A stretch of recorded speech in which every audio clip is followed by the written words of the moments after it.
Good morning, YouTube.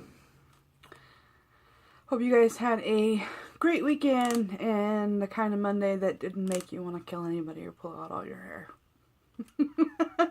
I am going to record this quick video. I'm at work on break. I am this morning so that you know a plethora of bad habits. But it's be what it be. So today I wanted to talk about like challenges and whatnot, like things that make it hard to reach your goals, like to push through, continue, or whatever. Like right now, I'm facing just time. And I know that everybody struggles with this. I know it's not just me. I hear people say this all the time. I don't have time to go to the gym. I don't have time to work out. I don't have time to cook healthy. I don't have time to do any of this stuff. And I am currently struggling with that same problem, but I'm making time. Right now, I do in-home supportive services. I actually am really lucky. I work for my grandmother. So, I take care of her. She's got a lot of health problems. She's pretty much bedbound. And I do her medical, feed her, you know, make sure her meals are cooked, give her a bath, all that good stuff. So, anyway, she's been to the hospital twice in the past month. She's actually, we don't know how much longer she has. I mean, we've been saying she's going to go for the past 5 years. So, we don't know how much longer she has, but we do know that she's in the end stages of, like, she has COPD, she has chronic heart failure, she has bronchitis, she has just a plethora of medical issues. Yeah, I know, she has COPD and I'm smoking. I never said I was the brightest in the bunch. I am quitting, though, in a couple days because in, I think, 4 days, the price of cigarettes goes up to almost $9 a pack, and I refuse to pay that much. So, I'm inhaling as much as I can until the 1st. But, anyway, so I take care of her, do all that stuff. Before, I would get to work probably between 10 and 11 o'clock on days that I didn't have medical appointments because I have my own medical issues that I fight with. I would get to work between 10 and 11, be here till about 4:35, and that was my daily routine. So I had a good amount of time. I didn't really work like a full shift like most people do. But now, because she's in and out of the hospital so much, and everything is going south, she pretty much requires 24-hour supervision. She has a problem with her breathing, and you have to keep a good eye on her to make sure that she's getting her oxygen and her air and all that stuff. Or, like the other day, I checked on her, and I'm like, something's not right. Took her to the hospital, and something was very much not right. So if I hadn't been here, would have been all bad. So anyway, I'm on pretty much 12-hour shifts with her right now. I come here, I'm here at like 6:30 in the morning, between 6:30 and 7, and I leave between 6:30 and 7 at night. Mind you, I have my own teenager at home. I have my own house to take care of. You know, regular life stuff. You know, we have to go pay our bills and run errands and all that stuff. So, I mean, I have my own things that I gotta take care of. Well, I'm here at 6:30, 7 in the morning. I get off at 6:30, 7 at night. It takes me half an hour to get home, so I'm not home until 7, 7:30. And I make sure my teenager's set up, good to go. You know, shower, all that stuff. By the time if I just go home and do my stuff, by the time I'm done, it's almost 10 o'clock. And I'm tired. So I've been fighting that really bad, and I like to work out in the morning. I prefer to work out in the morning. I think that it's a good catapult to your day. Starts your day off good. It gives you all the endorphins, so it puts you in a good mood. It, you know, gets your body pumping your blood and everything going good, and it's just a nice way to start off the day.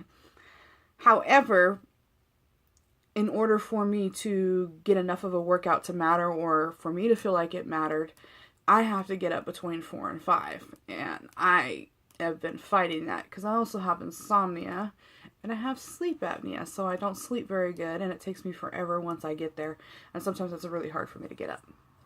So I've been fighting with that. And like before, what I would do is I'd be like, oh, well, crap, I overslept. I can't go work out, but I'll do it tomorrow. And it would just, I'd go 2 weeks of, oh, crap, I overslept. So, what I've been doing now is I've been going at night. And like I said, I prefer to work out in the morning just because it starts your day off better. Plus, there's not a lot of people in the gym at 5 a.m. Let me tell you, it's pretty empty. Which, when you're fat, that's great because it's embarrassing. Let's be real. Us big girls or big guys know that when you're in a gym full of gym rats with them nice tight butts and them abs and them arms, it can be a little intimidating and a little embarrassing. You can feel like everybody's looking at you and laughing and wondering why you're in the gym. Let's just be 100. So, in the morning, there's not a lot of people there. But the problem, too, with the morning is unless I get there super early, I don't have a lot of time to work out. Whereas, I kind of enjoy going at night. They both have their goods and bads. Like I said, I prefer going in the morning, but I also enjoy going at night because I can work out for however long I want. I'm usually there between 2.5, 3 hours. Last night I didn't leave the gym until 10 o'clock at night. And I got there at 7. So I'm getting good workouts in. It just sucks too because like when you work out, you bump your metabolism up and you're burning, and then when you go lay down, you're not helping. I mean, you're still burning, but you're not moving around, so you're not helping your body burn more. But like I said, I'm able to get in a long workout. I usually run on the elliptical machine for an hour. I can't do impact exercises because I'm actually 70% disabled and I have really bad knees. So I can't do impact exercises. So I get on the elliptical and I run on the elliptical for an hour. And that's great because it doesn't take a whole lot of energy. I don't get on there and run full force like I'm, trying to run a fucking marathon. I get on there and I put fat burn, and it puts you at your weight and your age and all that stuff. And then it decides what your heartbeat needs to be for you to burn the fat.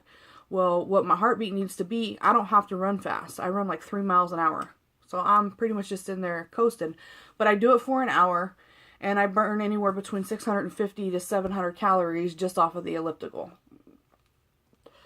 Then once my heart is going and I'm pumped, I get off and then I either go work my arms or my abs or my legs, or I do an all-inclusive workout, whatever day it is.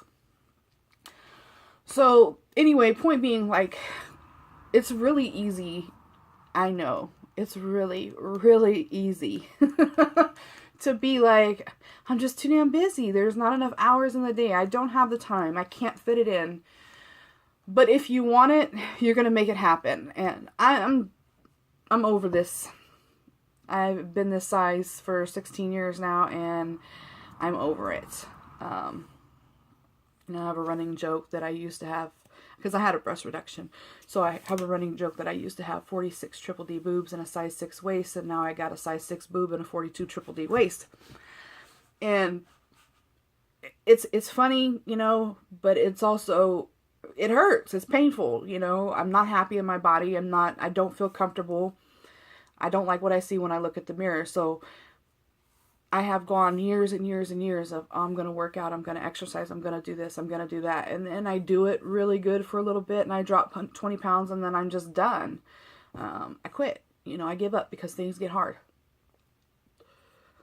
Where I start seeing slow progress. And one of the things that I've learned that we need to remember that's really hard to remember is a lot of people give up because there's slow progress, but slow progress is still progress. So as long as you're progressing, as long as you're doing something, even if it's slower, your journey is not going to be at the same speed that the next person's journey is going to be at. Your success is not going to come at the same time that the next person's success is going to come. We all have our own time. We all have our own path. And we have to learn to quit, like, looking at everybody else and comparing and talking about what you can't do, and just focus. Focus is hard for me. Can you tell I'm all over the place? But that's me. I remember back when I was younger, I used to, because I've always been, it's funny because people tell me I'm pessimistic, and I'm like, I'm not pessimistic, I'm a realist. Like, I'm just real. It is what it is. Well, I mean, reality, I am a realist, but I'm also kind of pessimistic. So my dad, when I was younger, because I used to always be like, I can't. My dad actually went out to his shop. He had a woodworking shop. He made this sign that said, I can, in wood. It was a nice sign, but it was embarrassing because I was a teenage kid. So anyway, he made this sign that said, I can. He made me hang it up in my room, and I was never allowed to take it down. And whenever I said I can, he was like, go to your room and look at your sign. So now I try to remember that when I feel like I can't do something. Like I said, it's all in how bad you want it. You will make the time for it if it's important for you. You will make it happen if it's important for you. We all struggle with the fact that there's only 24 hours in a day. We all struggle with the fact that we have responsibilities that we can't just push to the wayside because there's something else that we want to do. We all struggle with just trying to fit it all together. Life is a big puzzle. You got to piece it together, and sometimes it's not all that damn easy. But you know, it's whatever you're going through, somebody else is going through the same thing, and whatever you feel like is just this problem that's facing you that you just cannot get out of, and you can't fix, and you can't do anything about it, I guarantee you somebody else is facing something 10 times worse, and they're busting their ass to do something about it. So if they can do it, you can do it.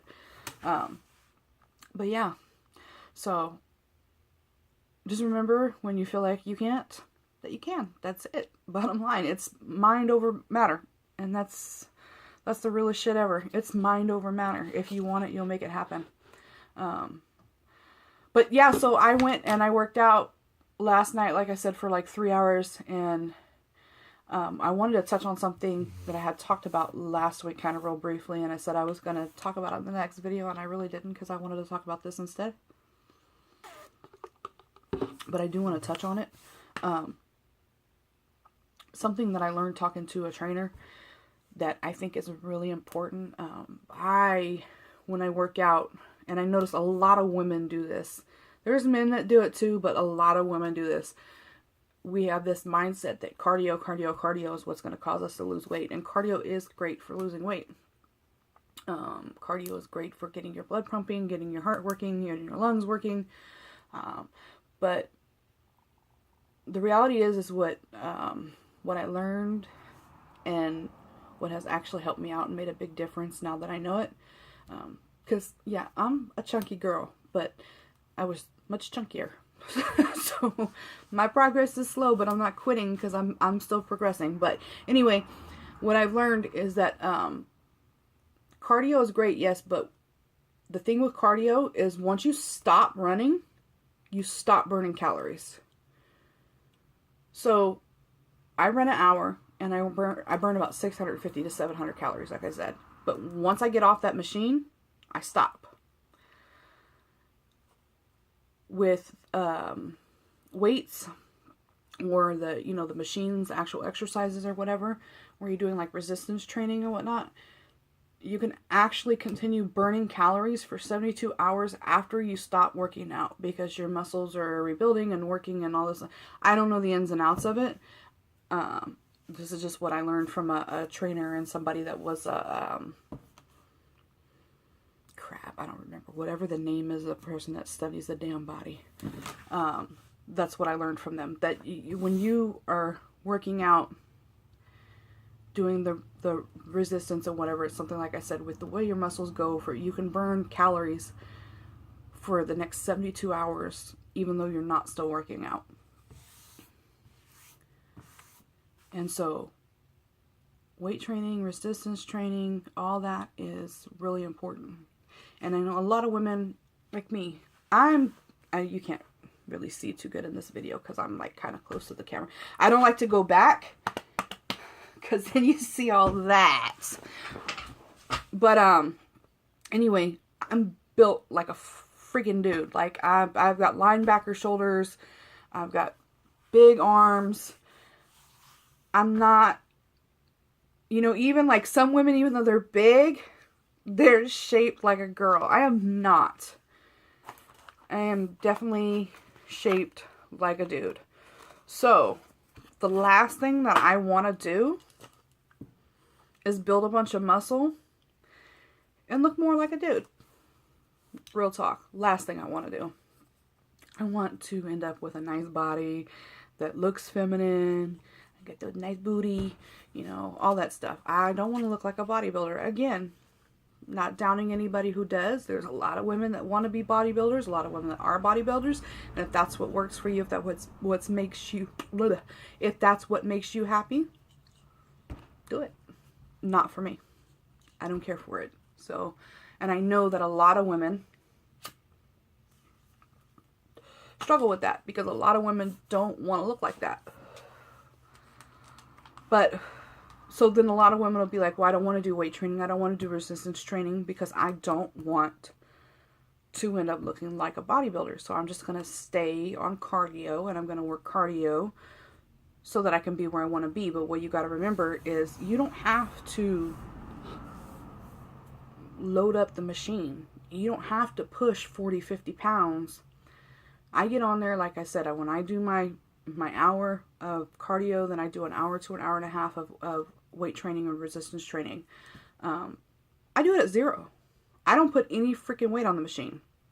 So all I'm working is just the weight of the bar. Some of them I'll put like 5 pounds, but for the most part, I'm at 0. I'm working just the weight of the bar. You still get the benefit. You still are toning and working it without working so much weight that you're going to end up,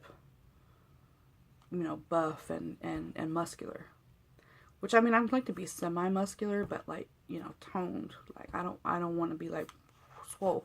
So that was a sexy face right there. I don't want to be swole. So you can still do it without ending up swole. You just have to do it at low weights. I do, depending on what the machines are, I'll do like 3 reps of either 10 or 15 at 0 weight. Now when I get on the leg machines or when I do the ab machines, I put weight on there.